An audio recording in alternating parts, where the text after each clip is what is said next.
Hello, everybody. Welcome back to another episode of the Board Games Podcast. While I am waiting for Wesley to be ready for some streams, one of them being a slight issue with uploading. Well, not uploading. After I get done with the stream, there's a setting on YouTube that's supposed to keep it on my live section, but for some reason it removed it. I think there's a setting that makes it go like delete forever or whatever.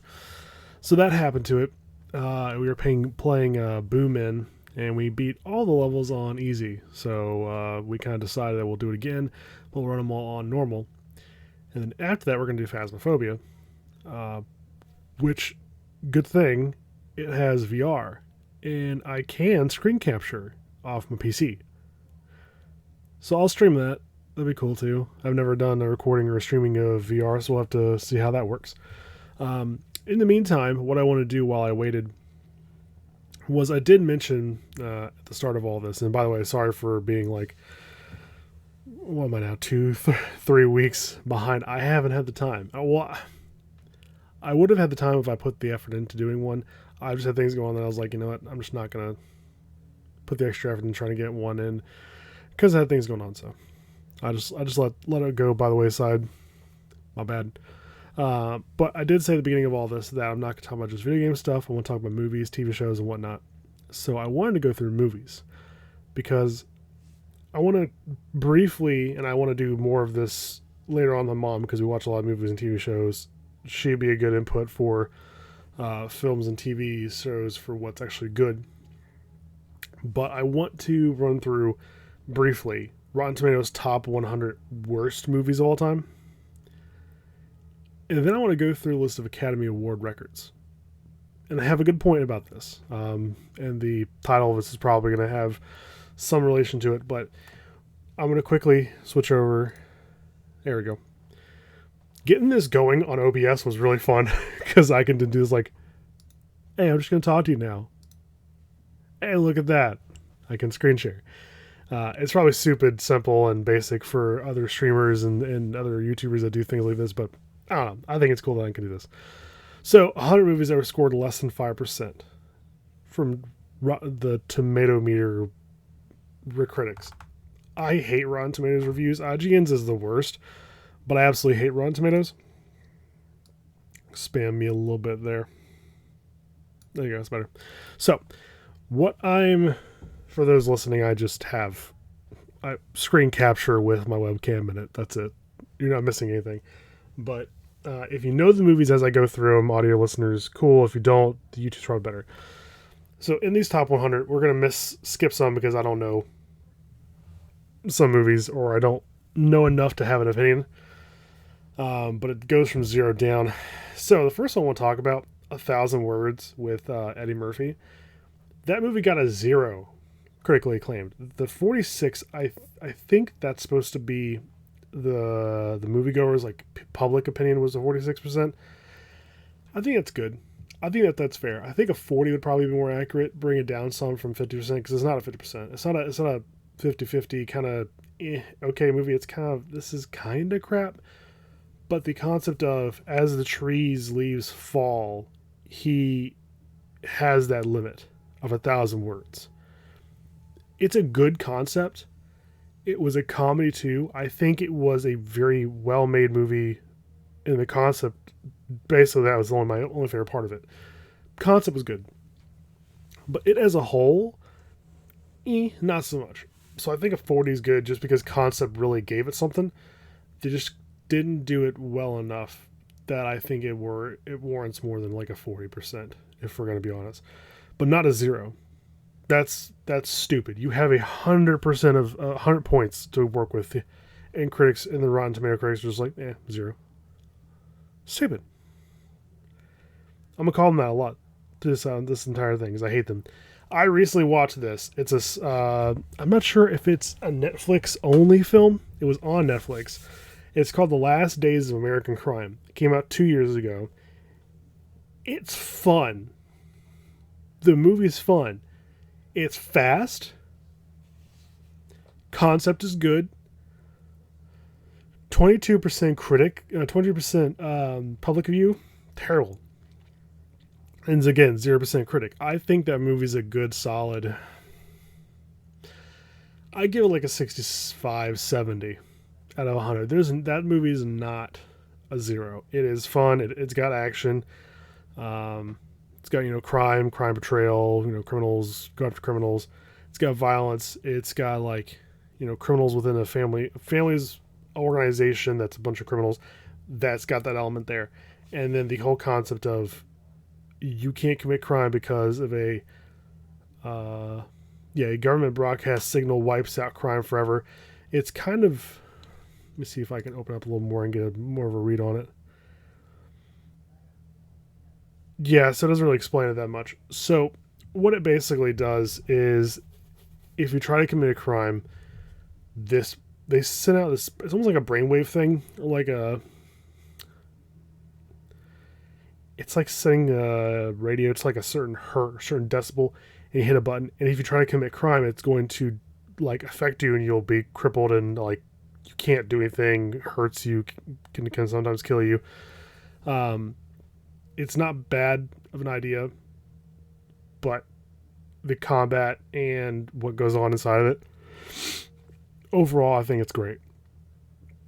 So I think a 65-70 is good, but a zero, yet again, it's stupid. It's not a good enough score. They're bad at that. Ridiculous Six. As much as I have a problem with Adam Sandler these days, it was a good movie and it was hilarious. I think it well deserves, when it comes to comedies, at least a 70, not a 35. That's going too low. And again, zero. I swear, Rotten Tomatoes doesn't know what a movie is anymore. But we're gonna get to something like that in a minute. Dark Crimes.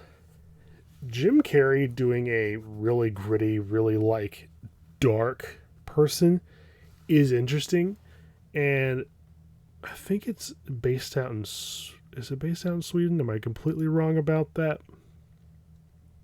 I don't think he's in the U.S. for this one. I don't think it says. No, it doesn't say. It's good as a dark, gritty story. What goes on in it, I think overall, yeah, unpleasant thrill that fails to parlay its compelling true story and committed Jim Carrey performance into an even modest chills. What can I say is a reasonable answer for that? Yes, the story kind of falls a little flat because it's not entirely focused on that. Mostly what it focuses on is just the darkness of the world that he's in and the person he has to become for the role. But Jim Carrey doing that, that was quality. That was good. That was a fun experience. Because you don't see him do something so dark and so twisted and so uh, just raw like that. So I enjoy this movie. I would definitely give it more of like an 80. Again, not a fucking zero. Stratton. Dominic Cooper, good actor. This action-packed film with the plot involved in this, low budget feels underscored by an unimpressed set piece. I think overall this movie was a good 75. It was fun. It was an action-packed. After that, American counterpart, MI6 agent, and his team must race against the time. I think it's like they're going after like a nuke or bomb of some sort. It's like your basic, typical stolen chemical weapons. It's a typical plot. Yeah, Tom Felton is in this. Yeah, Tom Felton is in here. Tyler Hoechlin's in it, which is cool. I love Connie Nielsen and Jim and Chan. They're great, but Dominic Cooper was really good in this movie. It's very action packed, very simple, military crime stopping story, but fun overall. So like a good, sorry my nose, 75% at least.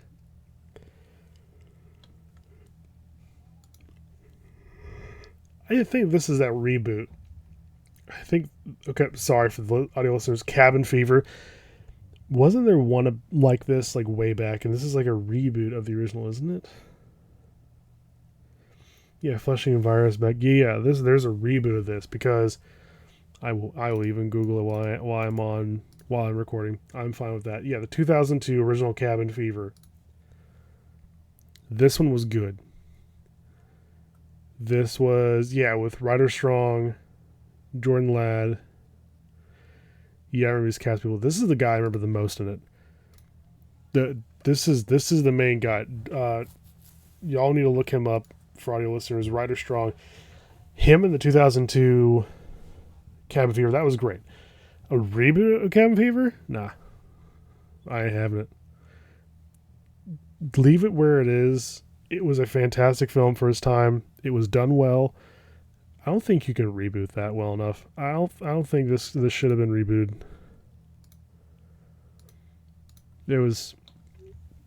I'm fine with that, but the original 90. I'll 100% give that a 90. I think that movie was wonderful. A reboot? Nah. I ain't gonna watch it. I think the first one was done too well to even dare reboot it. Modernize it? Maybe. But I mean, that would just be what do you call that? Would you call it a remaster? If you take a movie and do it again? Who knows? Next one that is worth our time to look at. Max Steel, the 2006 movie. 48's fair. I'd say a good 50's fair. I'm not going to do a score of like 47, 48, 44, 43. I keep readjusting, sorry. I think a 48's fair, but I would stick to like 5 digits, so 50. 50's fair. It was fun. From what I know from people who've like seen the original material from Max Steel, it's not a good like remake or whatever you want to say for it. I think it's a good time in general, but that's just me. Another one on the list. For audio listeners, we are now up to 37, and oh boy. Dana Carvey's The Master of Disguise in 2002. That got a 1. That got a 1%. That is a fantastic comedy. That's a 95. That was a wonderful comedy. I think that is one of the best dumb comedies we've ever had. Like there's a thing when it comes to film, when it comes to games, when it comes to TV shows that I classify things under dumb fun. Like people will say that Just Cause is good. It's not good. It's dumb fun. Do you play that for the story? Does anyone know what the story is of Just Cause? Like the general population, do you know what the hell the plot is? Really? The general population just knows how to play that game with like the ripcord, and when you're playing that game, you grapple on top of a car, put boosters on the back of it, jettison up in the air, jump off of it, parachute glide out, do stupid shit. Like hook onto a rocket as it goes away, boost you through the air, go to a base, drop down, wipe out a bunch of people. Like, it's stupid fun. It's not meant to be taken uber serious ever. And I think people don't understand that the movies are allowed to be like that too. So The Master of Disguise is a wonderful, dumb, fun film. And it's so good, in my opinion, that it should be like a 90-95. Are you turtle enough for the Turtle Club? Turtle. Like, that movie is just solid entertainment. Fuck out of here with that noise. I will always call these movies trash.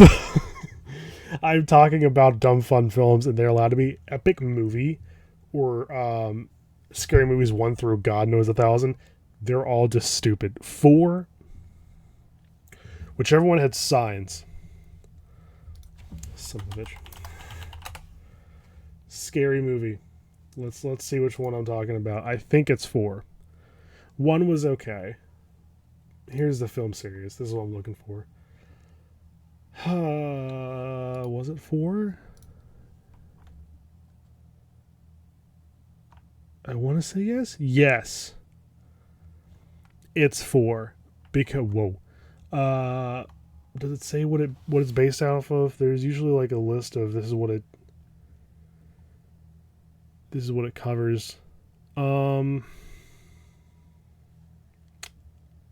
List of ghost films. No, they usually list them out. That's what I saw initially, anyways. I think Scary Movie 4 is the one I'm thinking about, because doesn't it have signs in it? Or am I thinking of 3?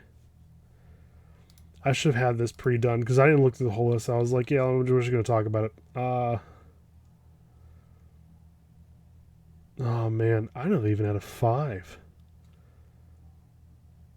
I mean, like I said, I think most of them are always crap, naturally. But there's one here. Is it? Which one ever had Charlie Sheen? There was one that had Charlie Sheen. Charlie Sheen. No, it was 5? I watched it? There's no way it's 5. That was too soon.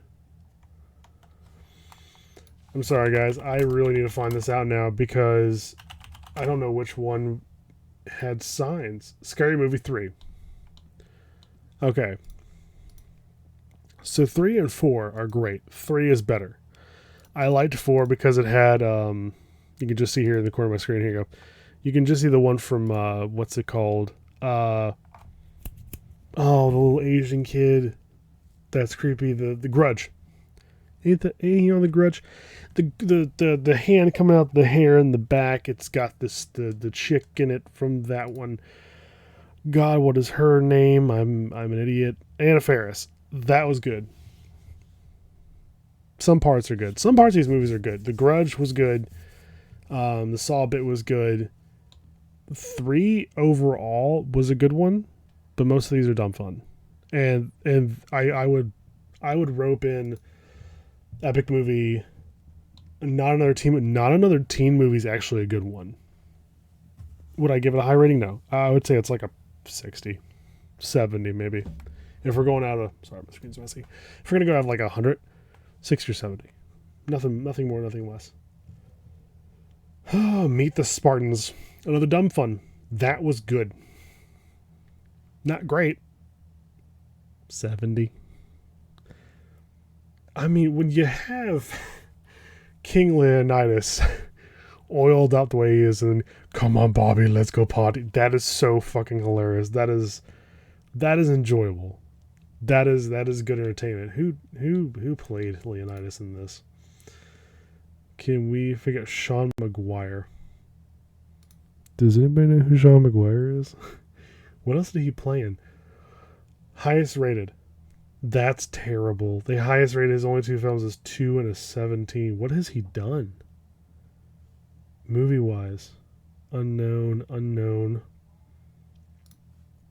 Hit Prince Charming in Prince Charming from 2001. Not a clue. Huh. Thorn and V for Vengeance. That looks dumb. Anyways, Meet the Spartans is a good movie. 2% is not good enough, and a 25 from the public is just terrible. It's an enjoyable film. I'm hoping we get to this soon. This upset both me and my mom. Battlefield Earth is one of the greatest sci-fi films of all time. Top 10. I don't care. You're stupid if you think this movie is bad. I don't care. At me. I don't give a damn. This is a fantastic film. This movie is so fun. And it is so worth every penny and every second of your day. You are doing yourself a disservice if you don't watch this movie. Period, hands down. Battlefield Earth from 2000 with fucking John Travolta, Forrest Whitaker, Barry Pepper, and Kim Coates. This is a wonderful, astounding film. This shit. Fucking just, oh man, hands down. The monstrosity that he was in this movie, the weird, the people, the way they had to breathe in their areas, just nothing is gonna faze me in this movie being bad. I mean, you know what I mean? Like this movie's good. Period. Hands down. I'm not fighting anybody on. I will throw hands This movie's great. Anyways, let's see if I hit another one that I think is fantastic before we hit ones that I know and I also agree that they're bad. I think. No, I thought it was another one I was thinking about. Never mind. Oh, moving on through the list. We're in the 70s now. But I don't see another one that I will passionately throw my hat in the ring for. I think movie 43 and Vampires Sucks is another one of those like stupid films that are like the dumb funs of like Scary Movie, but nothing that I've never watched those two. I think once. Here we go. For video watchers, 85. Audio listeners, The Covenant from 2006. This is one of my top 10 movies of all time. It has got a 4 from the critics. Suck a fat one. A 62 from the public. That movie gets like 100 from me, bro. This is one of the coolest supernatural films of all time. Plays out like a teen soap opera, full of pretty faces, wooden acting, laughable dialogue, and little suspense. Sir. Stephen Strait. Let me pull up a picture just so y'all know who I'm talking about. This man, I can't. This. Zoom that man in here. This is a legend of an actor. This guy is great in everything he does. I love Stephen Strait. He's a great actor. And he played in 10,000 BC. Wonderful film. Deserved more than a 9 and a 37. He did Sky High as Warren Peace. He was one of my favorite characters in that whole entire movie. I'm surprised this never got on to the top 10. I mean, it's... Oh, wow. They gave it a 73. A fresh review. But it's box office 63 million. Yeah, it deserved it. 10,000 BC, 9%, 94.8. Let's see what was the budget. Do they even list those on here? I like to know. I think it's funny when these critics are like, this movie is trash, but the box office to budget, they like blow it out the water. It's like anything Chris Pratt's in. Though Chris Pratt's not liberal, so not really surprised that the IGN is always like, it's terrible. It's not good. It's just not good. The Expanse. This is what he did. 94 and 92. The Expanse. He did wonderful in that from what I've heard. I haven't watched it yet. I plan to, but apparently he's done great. Magic City as Stevie Evans. Magic City is one of the greatest shows ever. It only got a season or 2. I think it was 2. Let's double check together. I think it's 2 seasons. Yeah, 2 seasons. I think it's one of the greatest shows ever. It's like Terra Nova. We'll get into shows in another episode, but that's one of those things that drives me at the wall is that they have these TV shows. They do, maybe, or, good enough. And we'll do IMDb another day. I'll hit some movies in IMDb, but mostly we're talking about, well, we're almost to 90, so we can probably do that this episode. I mean, I've only recorded for 23 minutes. You got me for a bit. So... yeah, Covenant's fantastic. Stephen Strait's fantastic. The whole cast on this movie was fun. Tyler Kitsch, Sebastian Stan, Tom Hemingway, and Chase Crawford. Those guys, I think, were like back as the main villain. I think it was Tyler Kitsch. No, it was Sebastian Stan. Tyler Kitsch was great in this. Toby Hemingway playing in this. I didn't know who Toby Hemingway was until that movie came out. Still didn't know him by name. He did a wonderful job in this role. So even like the okay people in this were great. Wendy Cruzan playing the mom. It was a great film. This is my top 10 though. 95, 100%. 4 and 62, not even good enough. The redo of Fog. Yeah, the redo was kind of ass. It wasn't great. It's like a 40 at best. Zoom was stupid, but fun. I mean, I'll still watch it this day. I don't give a shit. Uh, Zoom with Tim Allen, and yeah, lacking the punch and good cheer of The Incredibles and Sky High, Zoom is a dull and laugh-free affair. It's not that terrible. It's just not great. 33 is a little hateful, though. I would say it's a good 50. It's worth one watch in your life. I've watched it several times. I like Tim Allen, but I have a love-hate affair with this film. I will watch it. If it pops up, I don't watch live TV. If I did, it popped up, I'd watch it. It's a good time. It's a good time. It's not a good movie, but it's a good time. Let's get to another one. Blood Rain. That's in IMDb's. Christiana Loken in this film is fucking great. She did a good job for Blood Rain. I hate this movie gets shit. No one likes this movie. I don't know why. It's very few people like this movie. But Michael Madsen, Michelle Rodriguez, and Ben Kingsley in this movie. And I'll pull the video up further. So audio listeners, you have to look up these people. You should know most. Michael Madsen, Michelle Rodriguez, Ben Kingsley, Udo Kier, Matthew Davis. It was a great cast list. The reason why Michael Madsen, I forget that he's on there because he looks so weird in this movie. Look up a picture of Michael Madsen from Blood Rain. Odd. She did fantastic in this role. No, she's not 100% spot on. That's a little difficult. She did wonderful in this role. And yes, the pictures aren't helping me out with it being like it's just good. It is just good. I can't explain why I like this movie so much. Michelle Rodriguez and her going at it. Rain, her playing Rain was a very good casting. That movie's fun. The movie's enjoyable. The movie's like an 80. 4 and a 17 is just mean. Here, it's Scary Movie 5. It's gonna pop up again. They're not great. In the Name of the King with Jason Statham, that is just a disservice to film. This is a wonderful movie. Him and Lily Sobieski was great. Burt Reynolds being in it was great. John Rhys Davies is a phenomenal actor.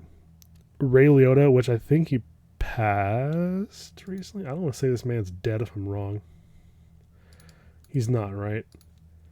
He did. That's right. He died this year. That was sad. I was watching something with him in it. He died after the fact. I gotta pay respects to this man when need be. He died. It was posthumous to something. It was a TV show he was in. I think it was Blackbird. Yeah, posthumous release. This was a good show. This was a good TV series, Blackbird. This is the one I'm thinking about, right? With Taron Egerton. By the way, Taron Egerton, he's gonna be a fantastic actor going forward. He is gonna be one of those ones like Ray Liotta, who's been doing it since he was young and is like respected and still doing it when he's old. If he sticks it out in his career, he's gonna be great. But respects to Ray Liotta. Rest in peace. The dude was a fantastic actor. He deserves the respect he got. Matthew Lillard being in this movie, In the Name of a King, was great. It's a Dungeon Siege tale. Typically, almost all the time, those movies don't do well when they're kind of based off a game. That happens. It's whatever. But I loved it. I think it's great. Oh, while we're at it, can we just quickly stop? It just happens to be related. The Spirit with Gabriel Macht, Samuel Jackson. That movie is a masterpiece. 14% and a 25. Fuck the reviewers in the audience. This movie, top tier.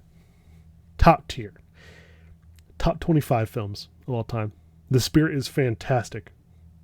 I love this movie. It's so good. No, I was thinking, mom would like, what are you talking about? Spirit. Oh, it's great. No, it's this movie's great. If you haven't watched The Spirit yet, go watch it. I will just so everyone can. I will look up what y'all can watch it on right now. It is available on shit. It's available on DirecTV and Netflix. You have to rent it. I'm telling you, it's worth the $4 to rent it. It's worth the $6 to buy it, but it's worth the $4 to rent it. Anyways, back on the list. I still need to watch this. The Cold Light of Day. It's Henry Cavill, Bruce Willis, and Sigourney Weaver. I want to watch this. I haven't yet. It's on my list. We watched an interview with Henry Cavill last night, and I was like, I need to watch this movie. I don't think I've ever seen it before. And then I'll be coming back and saying that's not 4%. It's like we're done. It's not 4%. It's probably like a 70, 80. But yeah. So that's all of Rotten Tomatoes. We're 30 minutes in. Let's just quickly pan. I'm talking quick. Pan through IMDb. So, audio listeners, you're not going to get me just sitting here panic scrambling through this list to find something to see if Dragon Ball Evolution deserves a 0, and that is my final answer. Meet the Spartans. Cats. I've heard such terrible things. I don't even know if 3% is nice. The Human Centipede.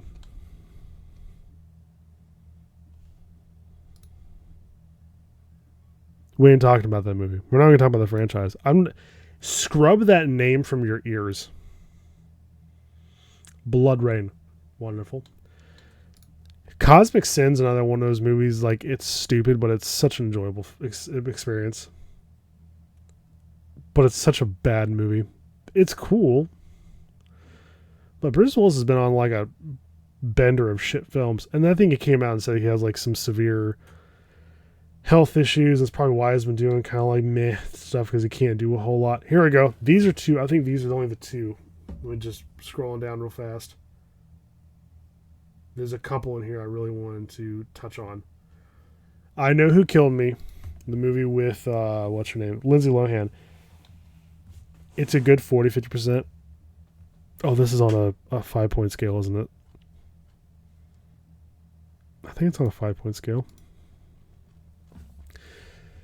I'm still going to do by the 100 points. It's a good 40-50. It's a fun little movie. It's kind of still crap, but it's still fun. Worth watching. Dungeons and Dragons from 2000 having a 3.9 is Spain without the S. This is a wonderful film. These people, Justin Wallen and Zoe McKellen, with Jeremy Irons backing it up, Marlon Wayans. This was a great movie.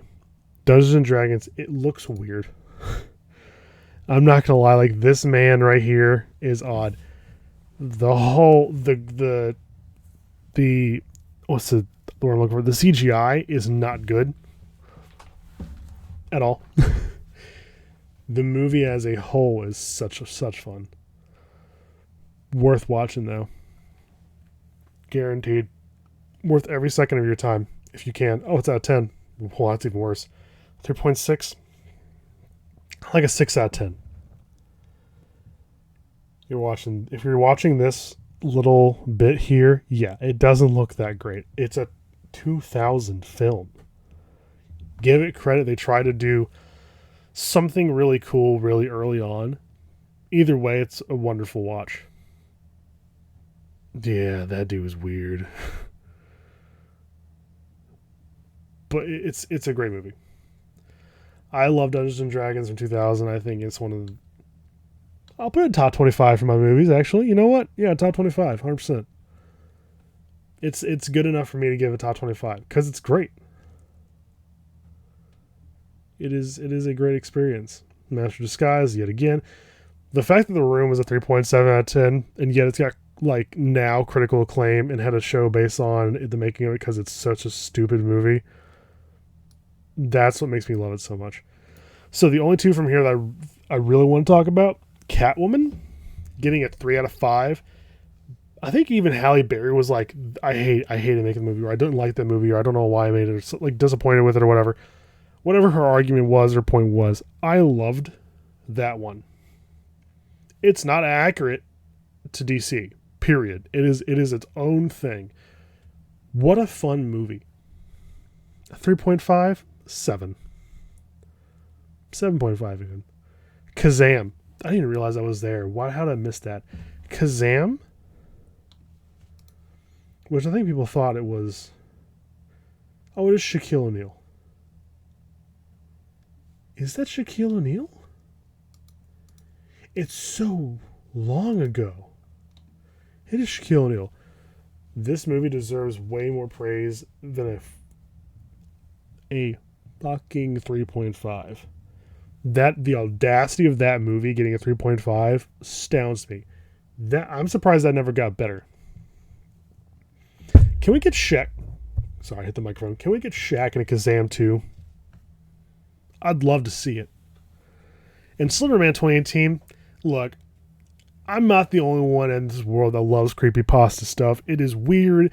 It is dark and gritty. That movie was a good telling of Slenderman. Like, we don't have that. I think this is the only time we ever had a Slenderman movie.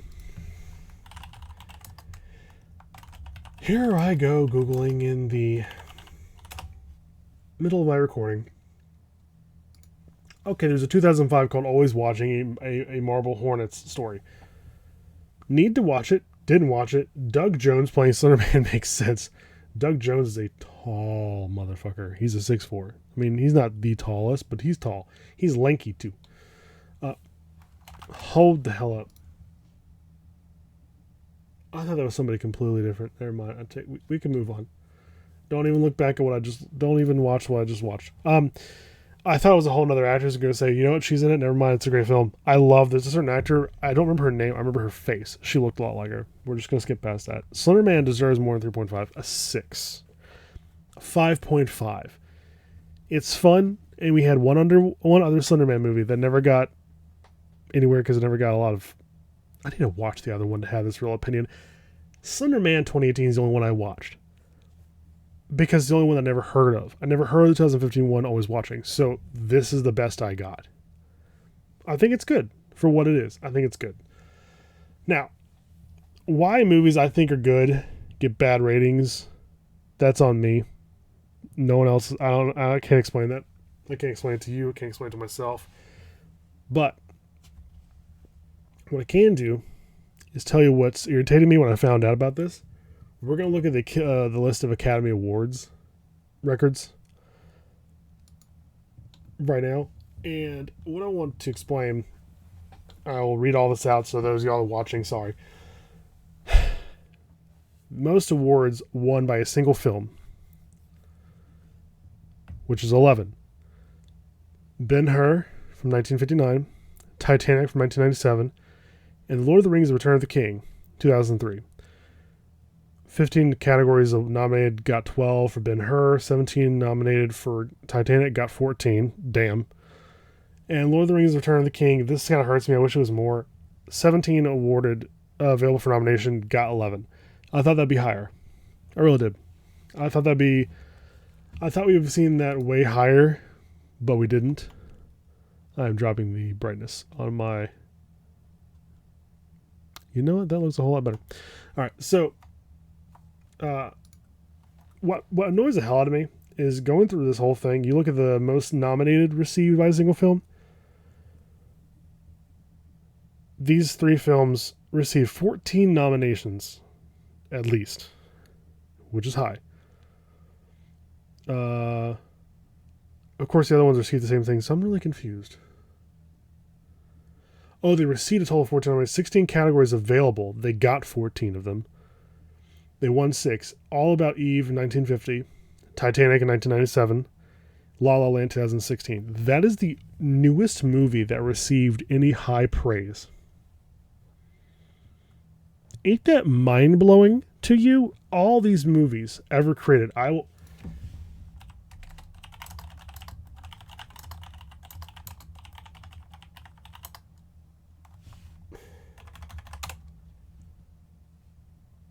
Oh, more than 1,000 films per year. That's Bollywood. How did I get to Bollywood? Hold on. Movies made per year in Hollywood. I want to see something real quick.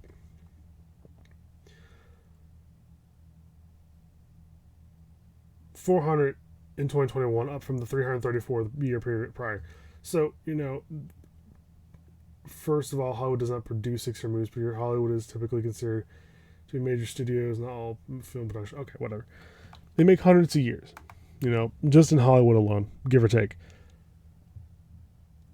Isn't it astounding that with all these movies that are produced all the time, even like small studios elsewhere, Canadian films, we get foreign films that are really popular here in America sometimes. The newest movie to ever receive any sort of, I want to curse again. I'm trying not to put so many curses in these videos, and podcasts. That's my channel. YouTube can go wherever they want to. The amount of fucking movies that we make per year as a country, the amount of movies that are made per year as a species, one since 2005. One between 2005 and 2000. We got Titanic in 1997. That's it. That's it. We make all these movies.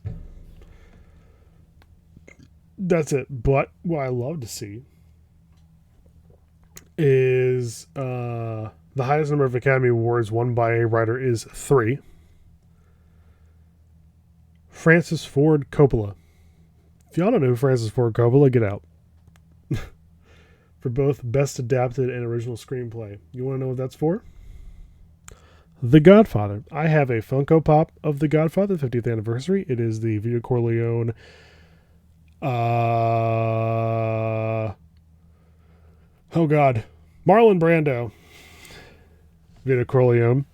I have an original copy. I will grab that if need be, but I don't think I'm going to get up and do that. An original copy of The Godfather from the 1960s. That is one of my favorite movies of all time. That is top 10. I think I can fit that in that list. We'll go over my top 10 one day. I don't have a concrete list. I just throw a bunch of things in there and hope it doesn't exceed 10. I'm just scrolling right now. So audio listeners, you're good. I'm just scrolling to look at something real quick. Yeah, we gone past. We went the deep end. Yeah, that astounds me that we have all of these movies being produced all the time, and yet we're stuck at just one from 2016, one from 2003, one in 1997. Largest sweep, yeah, winning awards in every nominating category. Won all 11 categories, which was nominated: Best Picture, Direct, Adapted Screenplay, Art Direction, Makeup, Costume Design, Film Editing, Original Score, Original Music, Sound Mixing, and Visual Effects. Wesley, when you go back to watch this, I know you're a big Lord of the Rings guy. This has to make you happy. That the final of a trilogy that you love. This is the final of the trilogy, right? Yeah. Yeah. All right. Okay. So it's the final. Yeah, the final of the trilogy. Okay, cool. I don't know why I had to think about that for a second. I had to look it up. That doesn't make you happy. That like the finalization of your favorite trilogy won the most awards and had the largest sweep. Period. Walt Disney, as a person, winning 22 Oscars has not surprised me. I mean, look at Disney. Look at Disney, man. They're just popping off. And then you have Titanic. Nominated for 17 categories available for nomination. I keep reading that wrong. They were nominated for 14. And they won 11. That's good. And there's people out there that hate this movie. There really are. I've actually heard that myself, my own ears, in person, not a podcast, not a video. Titanic's not that great. Budgeted $200. Box office of 2.2 million. 2 billion. 2 billion more in their box office.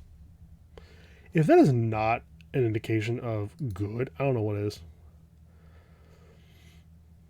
Including revenues from 2012 to 2017 reissues. Well, yeah. But, I mean, it deserves re-releases, man.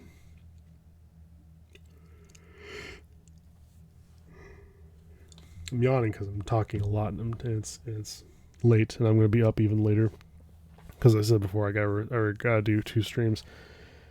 I should be getting a message here soon saying, hey, I'm ready to go. Let's do this. And I got to set up for the stream anyways. So that'll probably be it. But that blows my mind how ratings are for movies that I actually think are very good and how many those movies I love. I don't think that they're Oscar worthy most of the time. There are ones that are definitely Oscar worthy. But it just... Yeah, best movies. Yeah. Audio listeners, I'm looking at the 2021 films, and the highest grossing films in 2021, Spider-Man No Way Home. I don't know what the heck that is. I don't know what that is. That makes sense why. A Chinese war film, a Chinese comedy film. No Time to Die, not surprised. F9. I hate that Fast and Furious has become the way it is. It fell off after Fast and Furious 1, 2, and Tokyo Drift were great. Tokyo Drift's the best. A Chinese comedy, not a clue. Venom 2, I need to watch it. Godzilla vs. Kong was good. Hated some of the bits of it. Shang-Chi and the Legend of the Ten Rings was really good. It doesn't fully follow the comics, but it's still fun. I don't care who you are. Sing 1 and 2 are great movies and must be watched. I love films like that. I don't care how you feel about them. Or how you feel about a 27-year-old grown man that's in here in his bedroom saying Sing 2 is a blast. It is. Sing 1's better. Sing 2's good, but Sing 1 is better. But I mean, $407 million worldwide gross. I mean, that's pretty good. What was the budget of that? Let's peruse. $85 million. That's not bad. What was Sing 1? That's even better. $75 million budget. $634 million in box office. Shit. Yeah, Matthew McConaughey, Reese Witherspoon, Seth MacFarlane, Scarlett Johansson, John C. Reilly. Who's Tori Kelly? And Taron Egerton. That is a great audio. That is a great cast listing for this whole thing. And they better do a 3. Yeah, and they have short films. I haven't watched these. I probably need to. There's 5 of them. Sick. But yeah, that is all I wanted to go through today. Moral of the podcast is we make so many films that most of them are shit. Because only one since 2003 has gotten an award, and it was La La Land. Good movie. I'm not saying it's a bad film. Don't take that as me saying this was not a good film. It was a great, enjoyable film. I love musicals. I don't know how many people I've admitted that to, and I've just now done so. I love musicals. I think musicals are great. There's some good ones. I don't care how this makes me sound. I love Rent.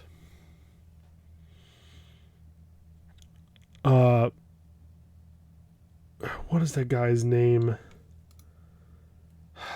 One of the Spider-Man characters did it. It's based off the musical The Same, made by John Larson, who had a movie on him done in Tick Tick Boom by what was the actor's name? Why can I not find it? Who did it? Andrew Garfield. He did this movie called Tick Tick Boom, which is about Jonathan Larson's life. Good movie. Go watch it if you can. Jonathan Larson's a weird guy. Rent was a good movie. It goes on a lot of like starving artist stuff in New York. It also hits on a lot of like LGBT stuff. And mind you, this came out in 96. This is before, the explosion of the way the world is now. It's a good movie as it is. I don't care about your politics and none of that crap. I don't give a damn. Rent's good. Period. It's a great film. I love it. Musicals are great. The Greatest Showman and my all-time favorite movie, not Greatest Showman. Greatest Showman is my second favorite musical. My all-time favorite film is